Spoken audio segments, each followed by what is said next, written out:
I love you, baby, and if it's quite alright, I need you, baby, to warm a lonely night. I love you, baby. Reach out every Monday on At- BronxNet, 8:30 p.m. with Robbie Robinson, our musical director. Really? Yeah. No! Yes. Robbie Robinson? Yeah. Frankie Valli's guy? Yeah. Not bad. Listen, check your local listings for the time. Thank you, Ralph. You're welcome.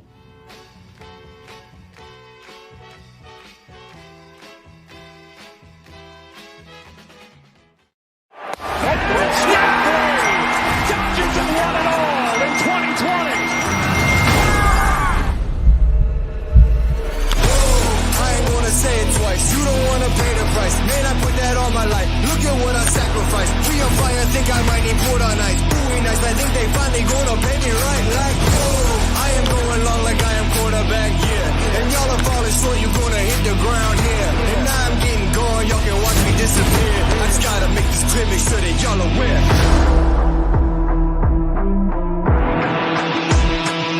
You don't wanna see me when I show up like, whoa. I got all my people and they're ready, let's go. This is how we do it, yeah, but y'all already know. Yeah, we on a roll, man, we show up like, whoa.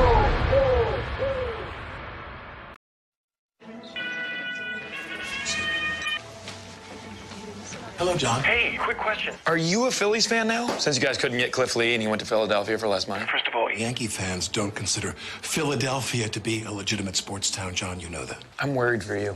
are you prepared for what's coming? It's going to be the worst misery you've ever experienced in the history of this rivalry. John, for the last time, this is not a rivalry. Just like fire doesn't have a rivalry with kindling. Lawnmowers don't have a rivalry with grass. America doesn't have a rivalry with Costa Rica. Let me ask you something seriously, Though, how are you a Yankees fan at all? It's like being a huge fan of fascism. No, it's like being a huge fan of winning, which we do relentlessly. Not this year, man. Not this year. I'm a sick Red Sox fan. Go ahead, celebrate in April. We'll dance in October. You will be dead in October. Was that a little too much? I think you know it was. Sorry, I just got really worked up. We all do.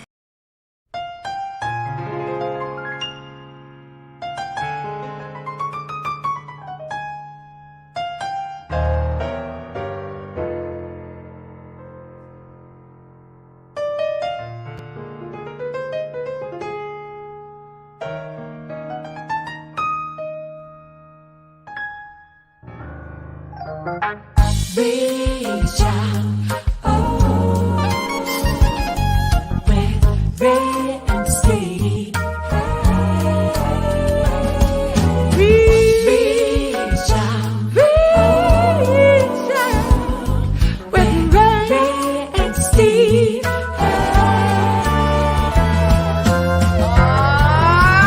Take me out to the ball game.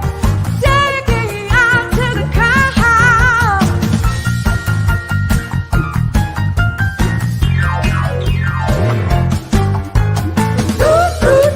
For the home team, if they don't win, it's a shame.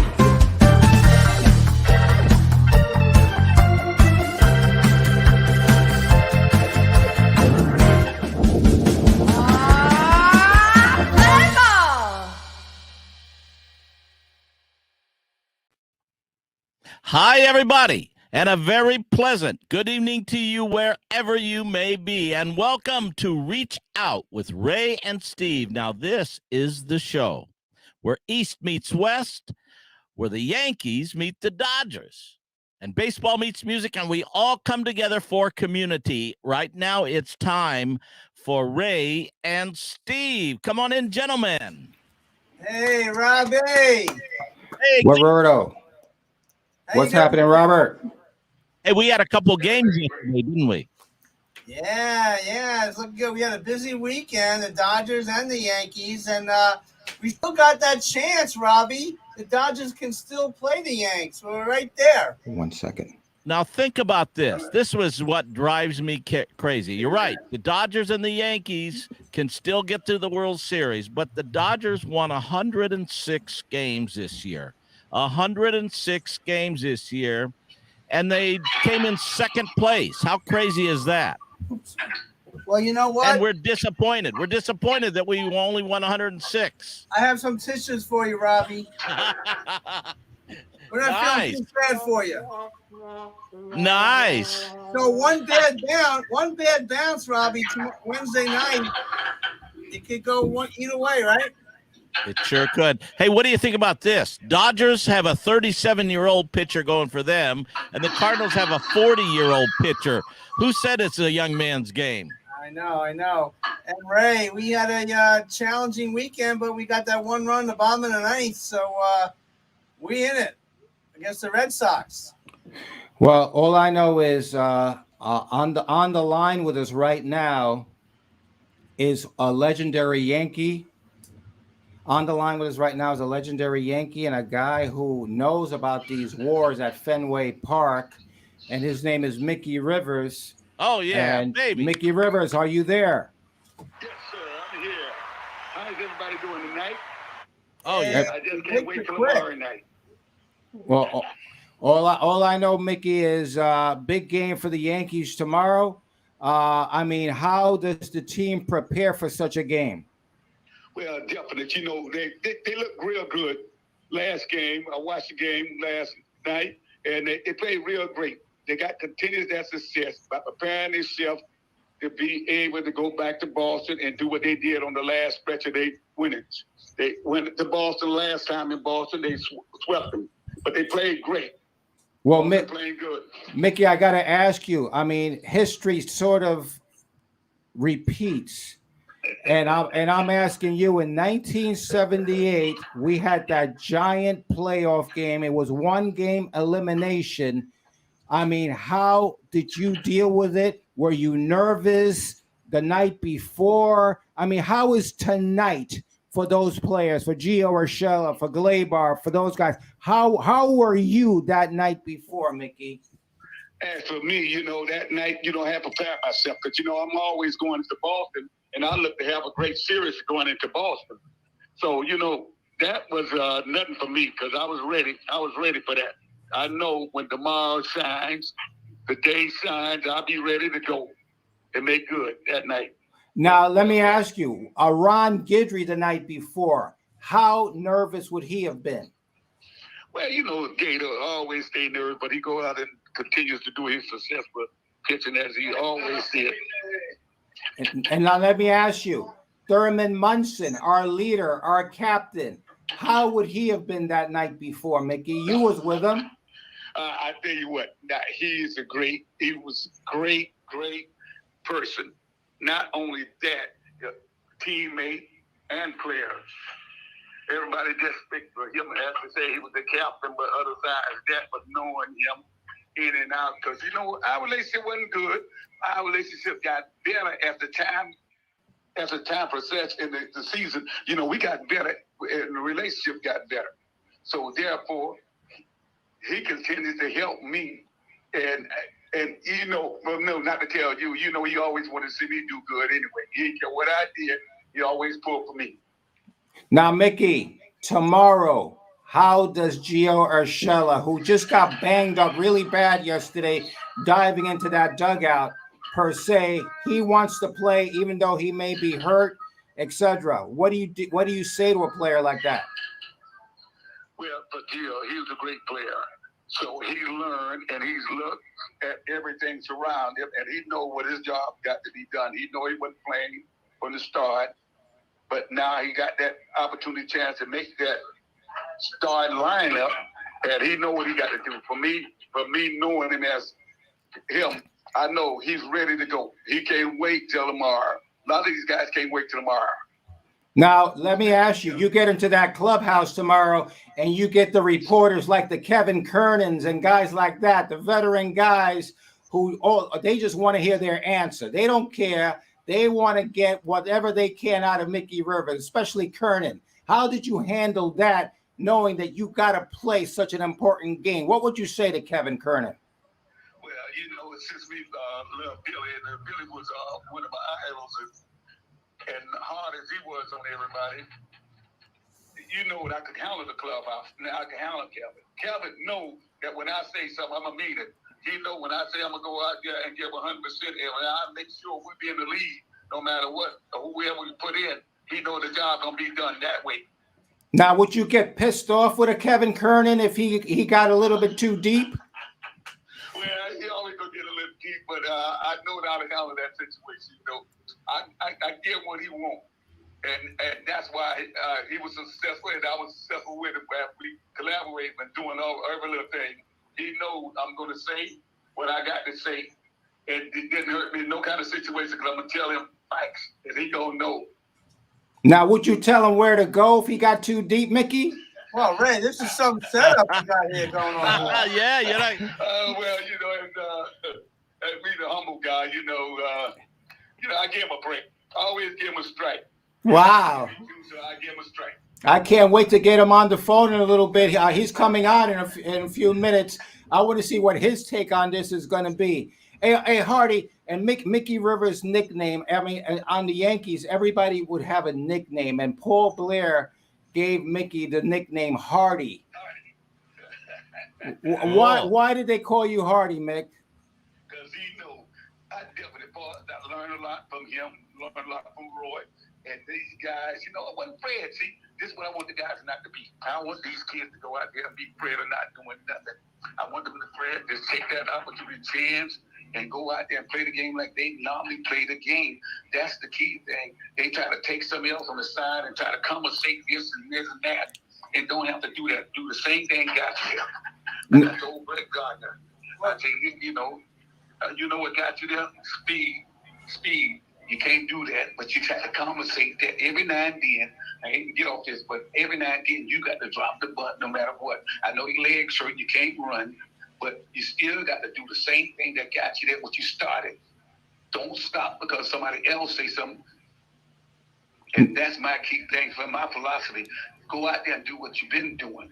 Now, Hardy, I got to ask you, I don't know who does it on this team, but you kept the whole team loose in those days. The players, Robbie, the players would literally fight to sit next to Mickey Rivers on the team bus because Mickey was our Rodney Dangerfield. Hey, can Mickey hear me or not? He can't hear you. That's the problem.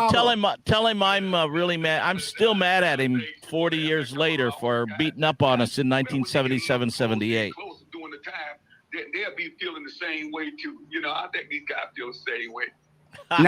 Now, let me just say this, Mickey. You used to sacrifice Reggie Jackson. He was your sacrificial lamb. And so, in essence, tell the people what you said to Reggie when he was getting a little bit too uppity. You said to Reggie, tell him what you said about the whole Latin, black, white thing.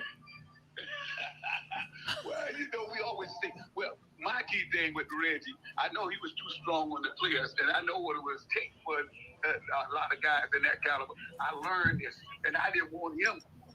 I can handle the insults and things like that because I know where Reggie was coming from. But I didn't want him to make it like a different issue with the ball players like a Thurman Munson. They have a different outtake.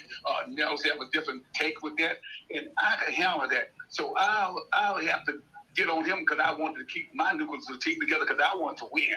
And I know I had the right set of guys to win. So I tell him little sorts of things about the name change and the IQ and all little things like that to keep him in line. When he get in line, because he couldn't check nobody but me. So I know how to take all that insults what he had to tell me. And now you said one the most famous line of all was that he about the being a black man's first name. What was that, Mick? White man's first name, a Latin name, and a black. See, was his white man's first name. A white man's first name, a black man's middle name, and a Latino's middle name, and a white man's last name. You don't know exactly what you are. That was the classic line, which blew up the whole bus, including Billy. And after that, we went into Fenway Park and beat the heck out of the Red Sox. Definitely. And like they'll do tomorrow, follow that same trend. Well, Ray, go ahead, Steve. Ray, our viewers out there, Mickey Rivers was a great athlete back in the day. Yes. And we have a couple of video clips of him in the outfield and getting a big hit in the playoffs. Let's check it out. Ron Guidry did not play high school ball. His parish school was too small to have a baseball team. He did play in college. Long run for Rivers. Can he get to it? And he does. What a catch by Mickey Rivers. What a play.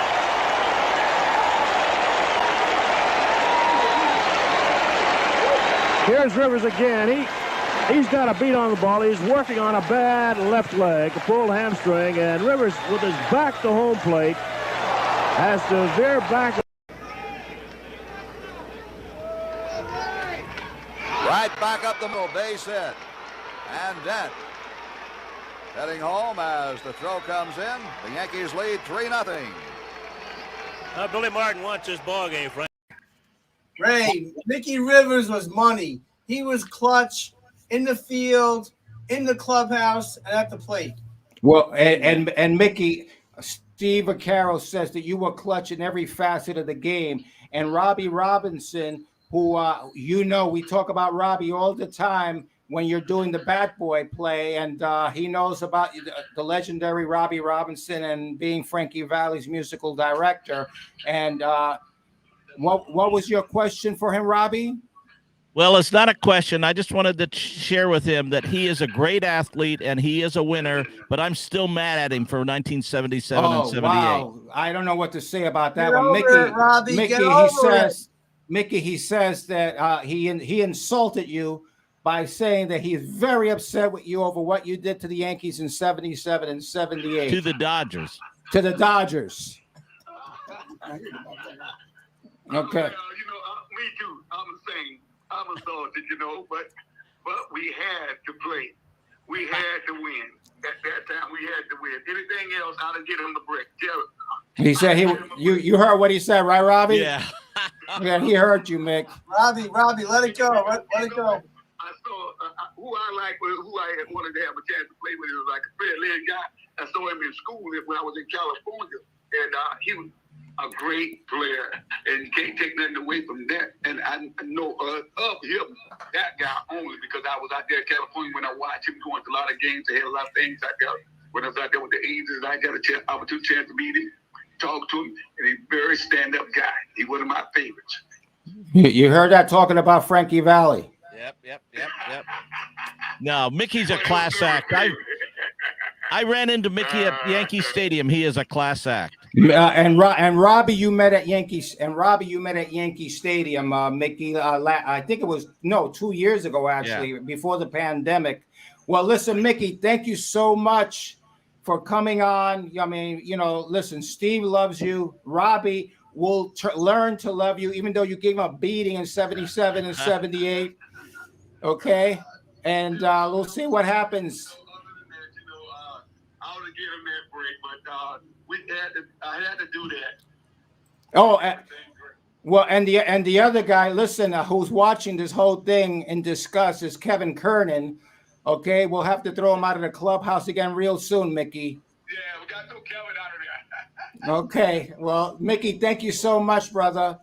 Thank you, Mick. Love you, man. No problem. Love y'all. All right. Wow, that's great. Let's bring Kevin Kernan on. That was some setup you had there, Frank. Boy, that's some beating Mickey gave you. I guess. You gotta love me. I wish we had a conversation where I could talk to Mickey. I know. That's what. But next time you get him, because actually, I did a piece for Aaron Rodgers' website. Online sports data. And it's OSDB, data, online sports database. Sorry about that. But anyway, Mickey was key to the whole Bucky Dent at bat. Right. People forget this. Roy White told me this early in the year. Mickey, it was batting practice. Bucky was scuffling badly, in a slump. And Mickey went up to him and basically said, "Hey, try my bat." And this was doing BP.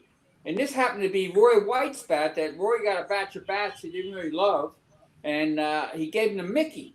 So Bucky uses the bat, feels good, says, hey, I'm taking this into the game tonight. He gets it in that crucial at bat, fouls the ball off his foot. He goes back. Gene Monahan's taking care of him. And what happens? Mickey looks over and says, hey, you're using the batting practice bat. Use the real bat. Use the gamer. And so he had the bat boy. And if you look at the video, you'll see the bat boy give a bat to Right. Bucky. I remember that. Yes. Next swing, he becomes Home run. Bucky Bleeping Dent. Home run. Wow. And Mickey had a great role to play in that because Mickey, and I know we kid all the time, and Ray set me up, but Mickey had an innate ability about the game that was incredible, and his awareness of seeing Bucky struggling and also Roy being aware of that as well, another great smart player, made a difference there. And then the Yankees win that game. I spoke to Goose just the other day, and the story's going to run on OSDB Sports, and he told me, and this is amazing. He said the feeling when he got to that game that day, never felt anything like it beforehand or afterwards. It was beyond electric. He said there was almost a constant low murmur that created a nervousness that was incredible. I know he admitted to me. He said, Kevin, I was nervous. Gator was nervous. Probably everybody but Mickey was nervous. And, right. And it brought out the best in them. And Goose to this day says that was the greatest game he's ever pitched in, the greatest game he's ever been involved with, and it is the classic baseball game.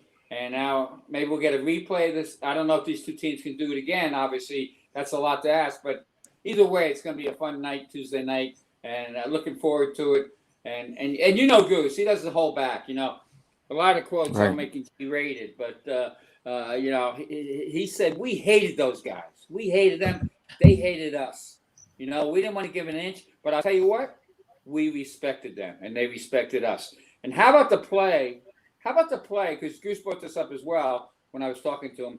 Lou Piniella made in the ninth inning when he stabbed at Jerry Remy's line drive.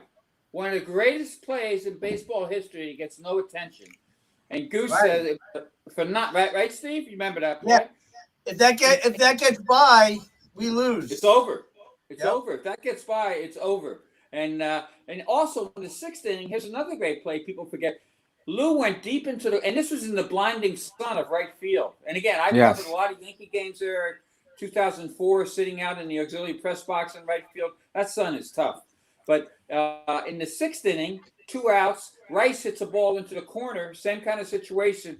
Lou makes a running kind of basket catch that saves the day, and then Bucky gets up. Roy White singles, Chambliss singles, Roy White singles. Bucky hits his 3-run homer. Reggie hits the big home run, I think in the 8th inning off of Stanley. They hang on, and what a game. That turned out to be the winning run.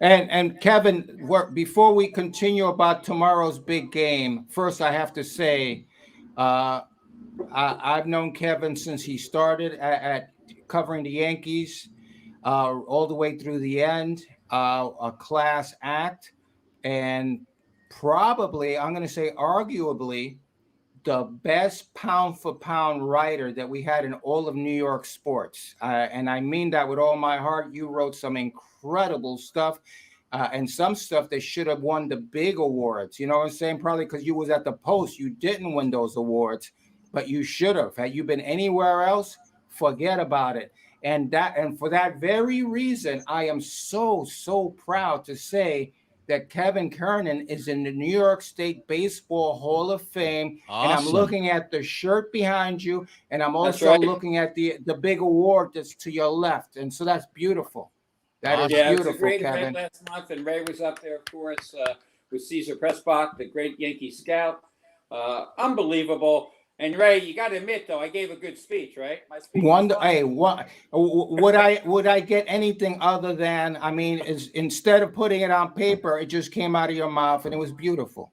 Well, I He should have really been was. a stand-up. I guess I should have been I could have been a stand-up comic too.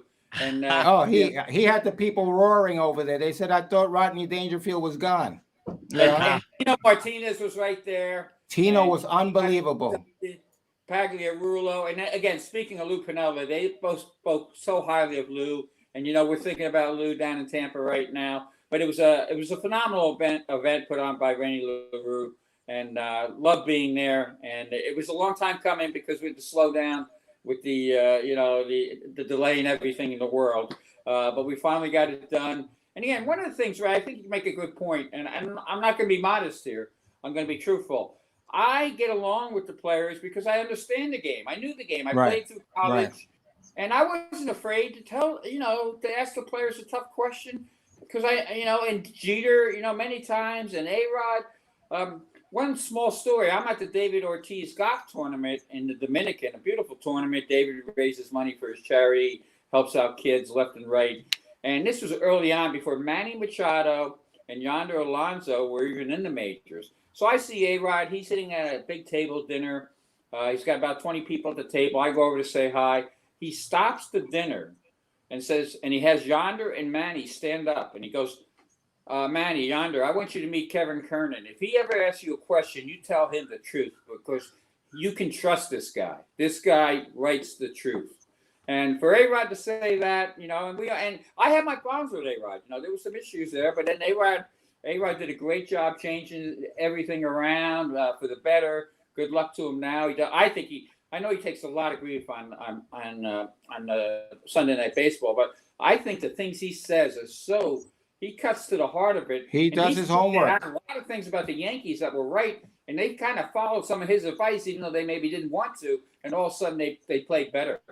So, it's great through the years to deal with these guys. The Yankees were a class act, every one of them. Having a chance to talk to Roy White recently, is there a better person in the game? Hey, and let's get Roy White a plaque in Monument, over at the Yankees with all the other guys out there. Roy White deserves a plaque out there. I think for what he's done for the Yankees, where he stands. I don't have the numbers right in front of me, but it's like incredible, his numbers with hits as a Yankee and also the way he played the game. So I'd love to see that happen. And one other thing, before you ask any other questions before we go on, but when the last out was made, and Goose said this, Nettles makes the catch. And Goose says, he saw it later in the photo, but he also saw it live because he was pitching, of course, the foul pop by Yastrzemski. He said the look in those people's faces, the Red Sox fans, it was as if they'd seen a ghost. They were just couldn't believe they lost that game. And then who did he see? He saw the boss sitting right down there. Right. And he said, you know what? And he loved the boss. He goes, you hated to see that guy come in, meaning the boss, but you hated when he wasn't able to come around anymore. So his love for the boss goes deep, and those 78 Yankees are really something special. What they did, how they played the game, and Mickey said it there, how they were together. They were together. They had their fights like a family, but they were together, and what a joy it was to watch them play baseball. So, Kevin, what's going to happen tomorrow night in Boston and also in L.A. on Wednesday night? Yeah, I think that's a great question. I got a feeling that Garrett Cole has to do better than he's done in the past. He will. I hope he doesn't. I hope he doesn't give it up in this game because then he will have that reputation that's going to be hard to overcome. But to me, he's the key to the whole series. But if he comes out there. Listen, the Red Sox, I think the Red Sox have overachieved myself. I think Alex Cora has taken them a long way. He's a great manager. And I think the Yankees are the better team. And I think last time you guys had me on here, or early on before the season even started, I was talking about how let's get this done, just like I said about Roy White. Let's get this done with Aaron Judge. Sign him forever. What are they waiting for? And, of course, people were saying, oh, he gets hurt all the time. Where would the Yankees be without what Judge has done for them this year? Not just, we talk about great plays. The plays he made the other day in right field were terrific as well. So he gets the job done. So I think the Yankees will be, I think the pressure is off them that they squeezed out that one run. I also think, though, and this is the scary part for the Yankees, I think Alex Cora will basically approach this game and use his whatever starting pitchers he has, he's going to use them and he's going to back them up one after another. So you're not going to see any dead wood in that Red Sox, in that bullpen that came out last time the Yankees faced the Red Sox. And Garrett Whitlock, a Yankee Rule 5, he's back. We see he's healthy, so he's dangerous. So I think Cora is going to try to keep it, match it up. The old story, keep it tight. Whoever scores the first or second run, and go from there. I think it's going to be a really tight, low-scoring game, and I think the Yankees are going to be challenged because we're going to see a lot of different arms and their best arms. Because you can't just say Eovaldi is going to go 5 innings, 6 innings, 7 innings. I think it's going to be like a 3-inning deal, and then somebody else, even Chris Sale might be there. So it's going to be a true matchup because Cora. I texted with him earlier, and I know he's thinking outside the box already. Now, Now, I have Kevin, a question. go ahead, Let me throw it.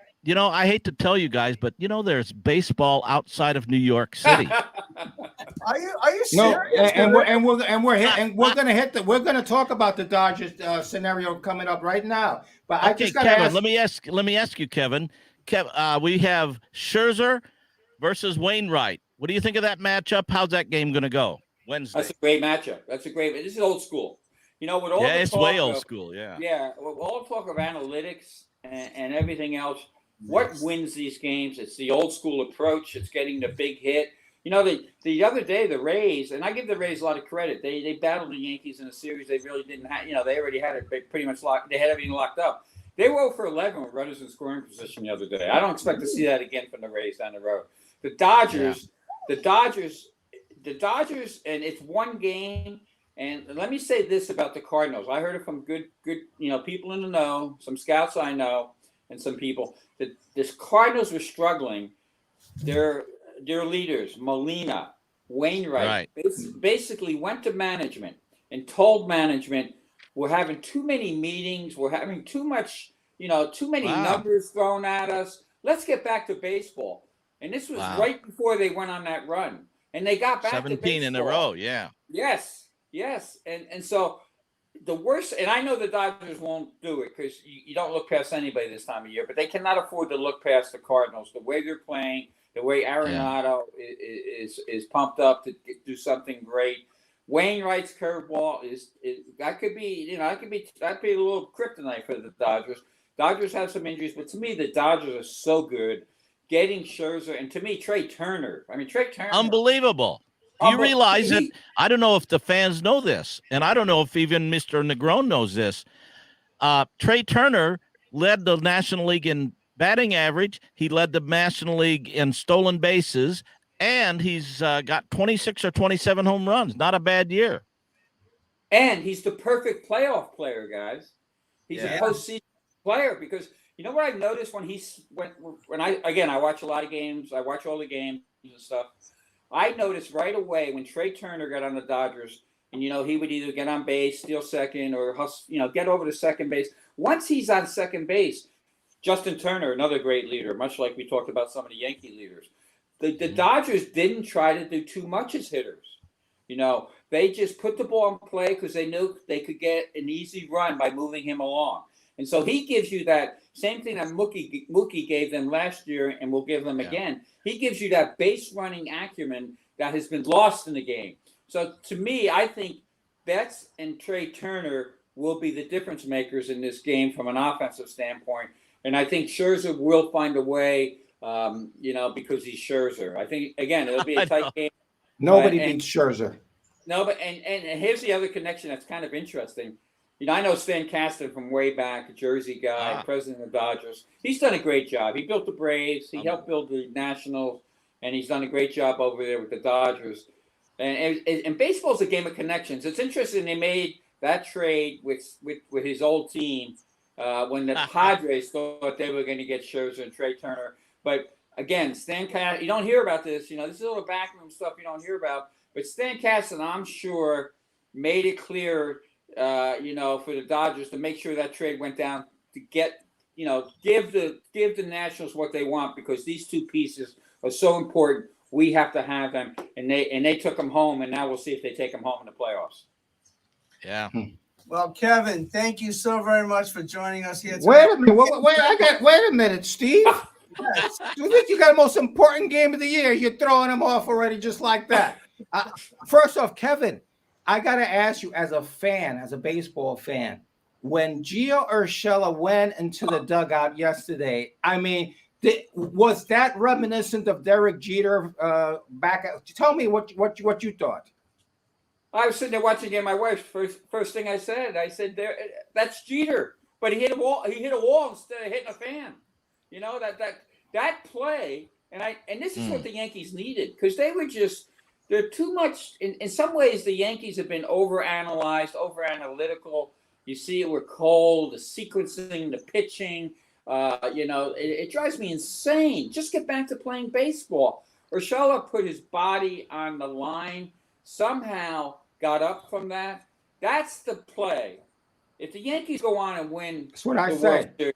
That's the play. And you know what, Ray? That's a great point you make. When he walked out of that dugout, he looked like. Remember how Jeter? He wasn't as cut up, but he looked like Jeter when he came out of that play. Yeah, and that's what the playoffs are all about. That's what Bruce was telling me. You got to leave it all on the line. You can't. If you give up a couple runs, you can't panic. You got to keep playing hard. And Urshela. The Yankees have turned shortstop into a zone position, basically. It's zone defense now. Shortstop is not the typical shortstop. And moving, and I said it again, and I've been saying it for 2 years. You guys know I've been saying this, so this is not something, you can probably find the old clips. Putting Gleyber Torres at shortstop was ridiculous. And I said it from day one. The first day I saw Gleyber Torres in Trenton, way back in Trenton, Double-A, I said this guy's either a third baseman or a second baseman. I say he's not a shortstop. He's not built like a short. And you know what happens when you take a player out of his comfort zone, put him in a different position, then the offense goes down. So Gleyber had a bad year, but it wasn't really Gleyber's fault. It was where they were playing him. Now you see him at second base. Boom, he looks like a young Cano. He's so graceful around the bag now, turning those double plays.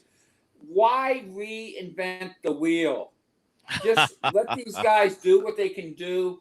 And that's why Urshela, I will credit them, because putting Urshela at shortstop was almost a move for two good reasons.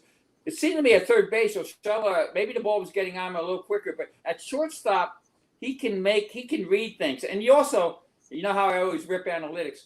That play with Urshela, the only reason it happened was because they were in a stupid shift, and he had to come from second base and run full speed in the opposing dugout. And Ray, you've been around long enough to know you don't get help in the opposing dugout. You're on your own.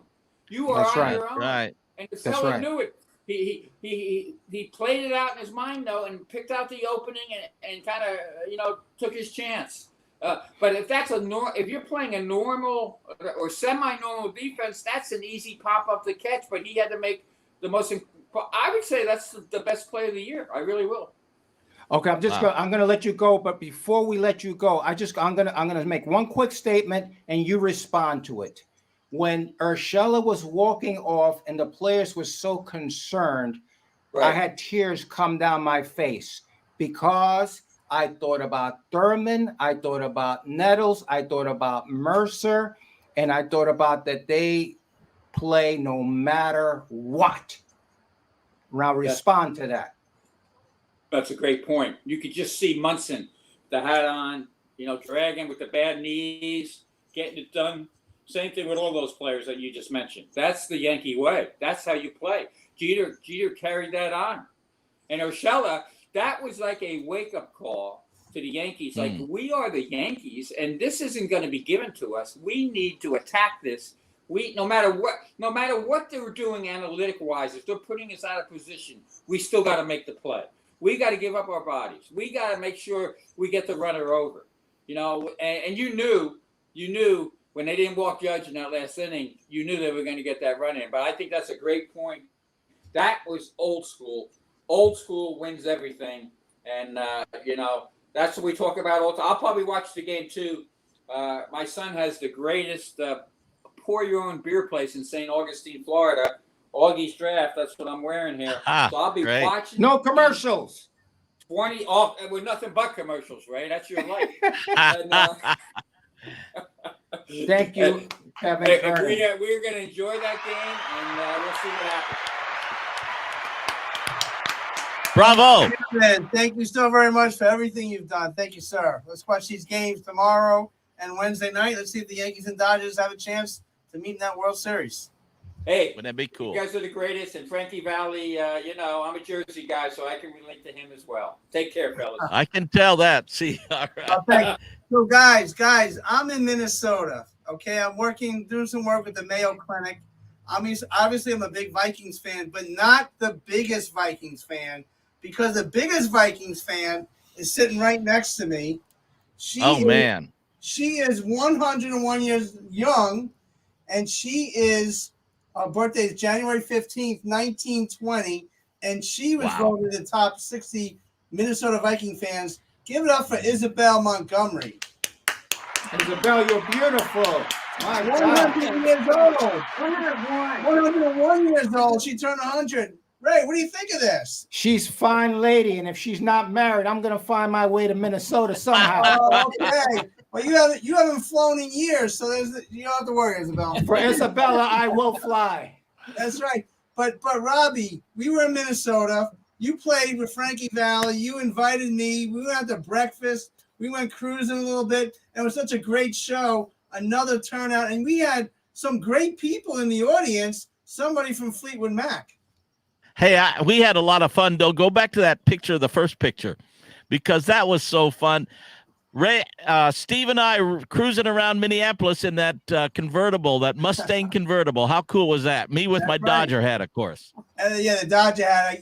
We had the Dodger. We had a nice breakfast, great concert. But Rick Peterson was sitting right next to me, the keyboardist for Fleetwood Mac. Yes, he's a buddy. He's a Hammond artist, buddy of mine. We're going to have to get him on the show one of these days. Yes. Yeah, he's the keyboard player for Fleetwood Mac, and of course he also goes out with Stevie Nicks, and he's played with Prince. He's played with everybody. He's one of the great keyboard players in the country. That's right. But Isabel, how'd you become a Viking fan so long ago? Well, because I lived in Minnesota. Oh, there we go. But I want to top you. We have I had a '69 Cadillac convertible. 63.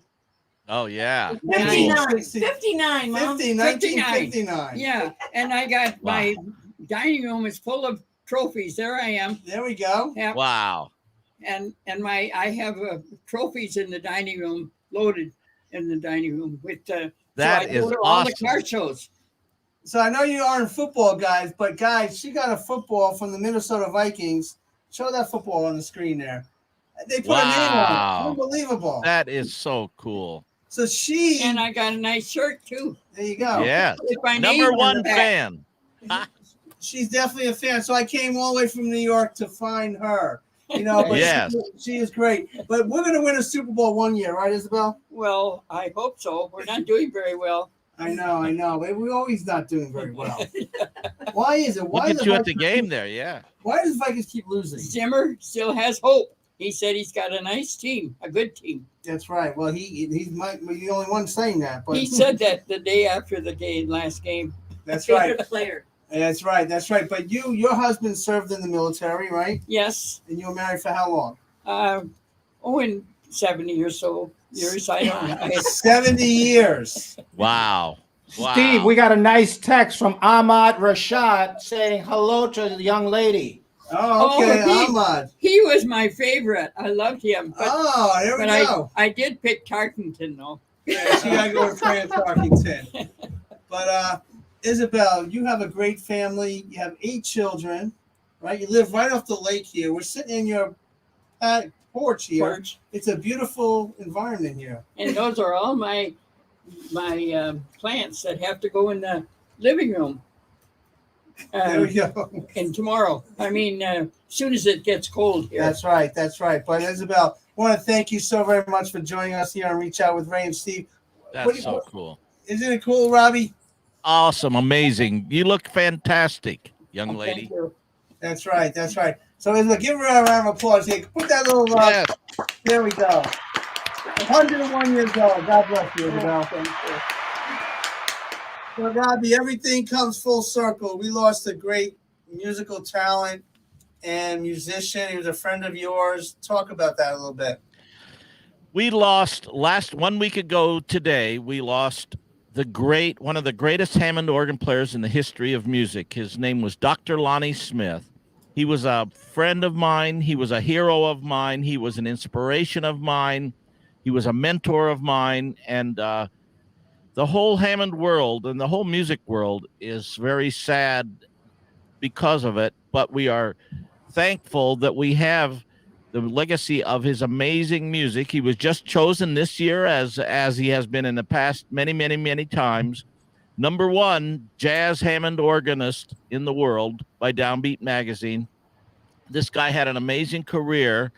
And tonight on my Jam and Java show, do we have my Jam and Java promo? Yeah, we're going to pay tribute to Dr. Lonnie Smith, as my indication has on there on the poster. Dr. Lonnie has left the building. Tonight, we're going to pay tribute to the Hammond organ legend, Dr. Lonnie Smith, on Jam and Java tonight. And this guy was his music, he was an inspiration on so many levels. And I've got tributes that, a few weeks ago, we did a birthday tribute to him because we actually knew that he's been under the weather for a while, and we wanted to make sure that we paid tribute to him while we still could. And I've got a bunch of clips from a variety of celebrities, and maybe we have one of those tribute. Do we have that tribute from the actor? Maybe we could show. Happy birthday, Dr. Lonnie Smith. I won't sing. I won't do that. That wouldn't be good. But I'm going to wish you a happy birthday and say I love you, I miss you, I'm sorry I haven't gotten down there to see you. I think about you all the time. Thank you for being my friend, and it is my privilege to be your friend. I hope to see you soon. Happy birthday. I love you, man. You know what? He was beloved, this guy, because when he played, you felt his heart. You felt his passion. He was a very special. As a matter of fact, we have this Dr. B3 that shows about him. Can we play that one, Carmen? Do you have that one, Dr. B3? Do you really mean that, or you? Yeah, that's the one. Do we have all that? Do you really mean that, or are you just playing that? I want to hear you. If it ain't nothing but this one note. He took it to another level and played things that nobody else even thought of. He can get sounds that you wouldn't think could come out of an organ. Dr. Lonnie is the Coltrane of the B3. There's no ego or contention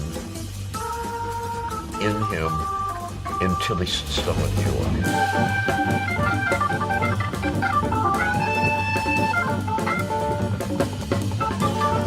That is jazz musician Dr. Lonnie Smith sitting in with the Roots. Fantastic. Thank you. But you guys had the best group in Harlem back during that time. I mean, the vibe, you could feel the vibes within the musicians, and therefore you could really connect.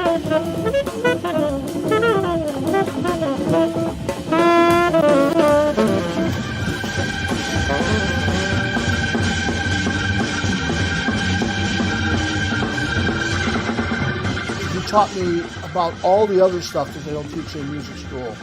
You know, attitude and intent. And honesty. And how to get your soul out.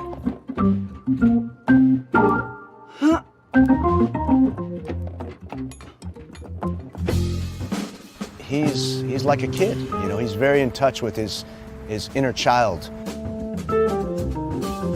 He's growing all the time, the way a child does.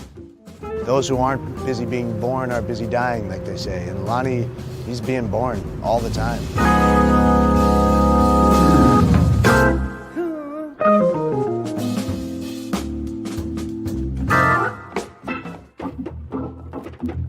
Somebody asked him, well, why do you call yourself Dr. Lonnie Smith? And he gave a punk answer. because, because I can.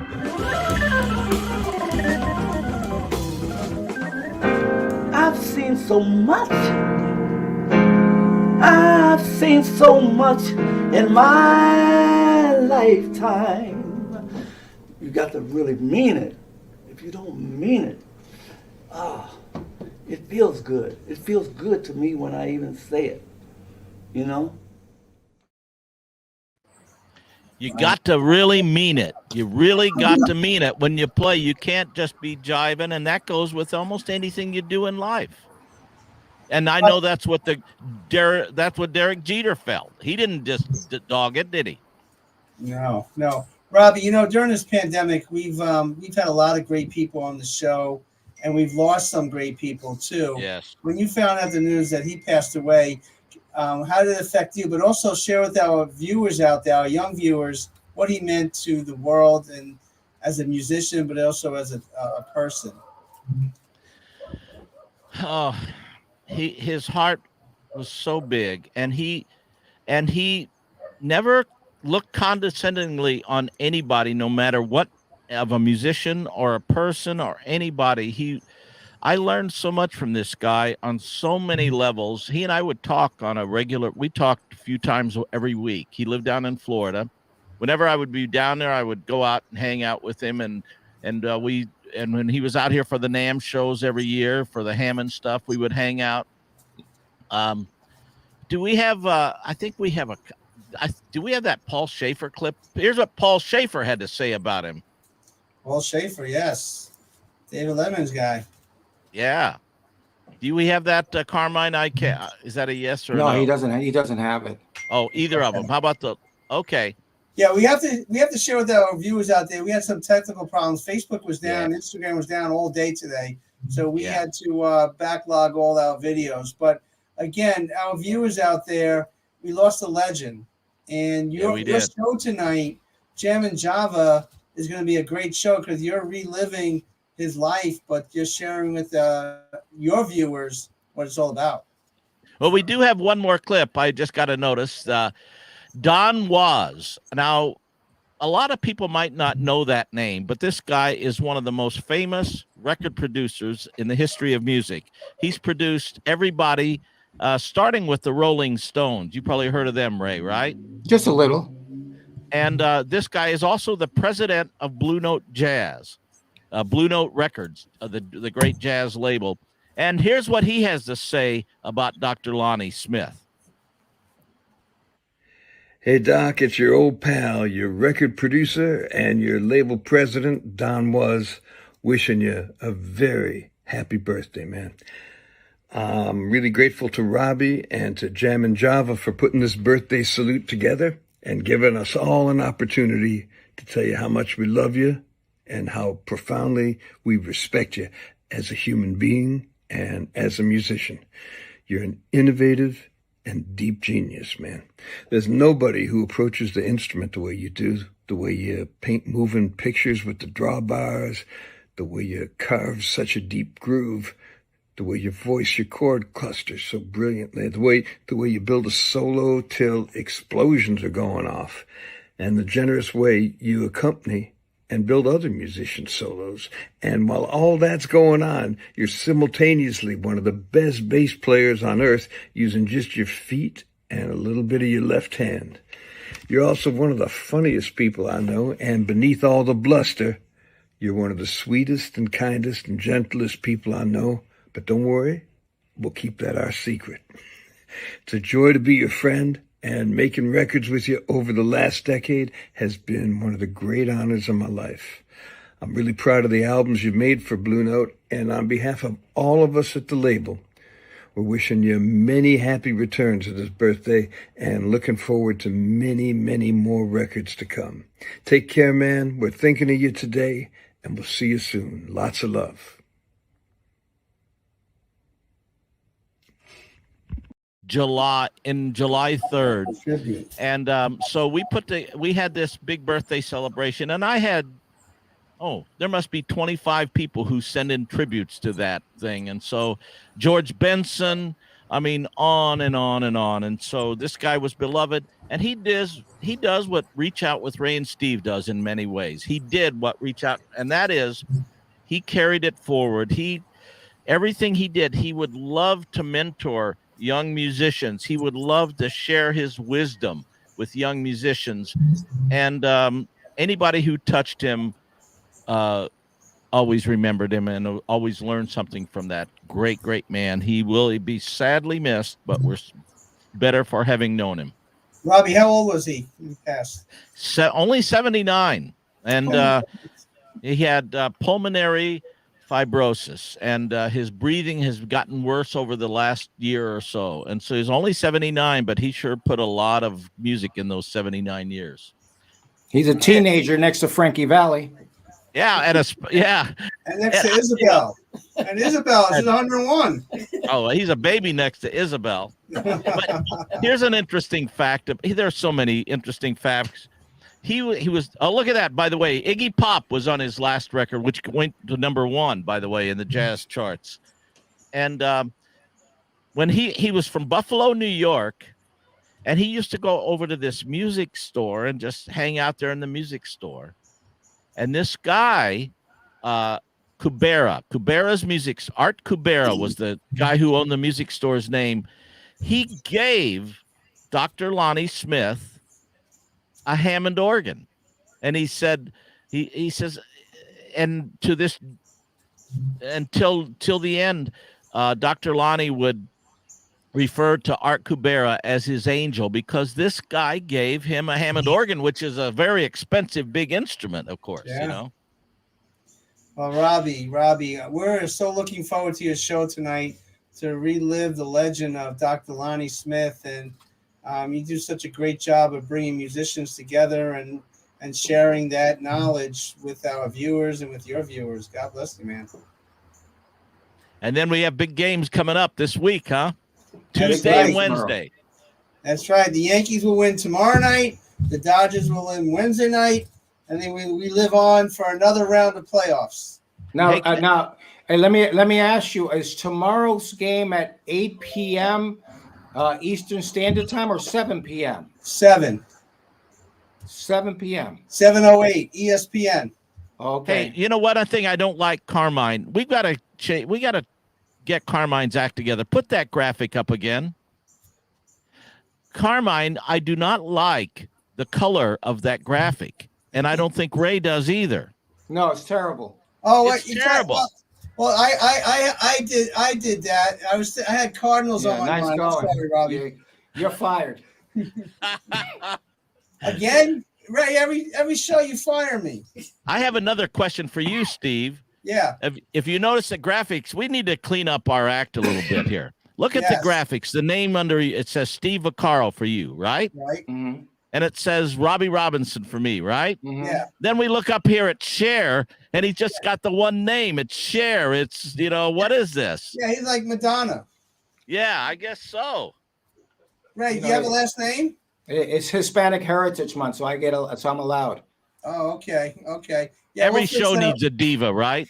But real quick, because we're out of time. Next week we have Hall of Famer Roberto Alomar on the show. A very interesting Great show next week. person. Very interesting show next week. Wow. Yes. But every show is an interesting show. You never know what Robbie Robinson is going to show up with. So I look forward to the musical part because I don't want to know until showtime. That's Well, right. Robbie Alomar, he's one of the Isabel. greats. 101 Isabel. years old. Well, we're out of time here, guys. God We're bless. outta Have a here. great night. Robbie, see you later. Beautiful All right. lady. See you later.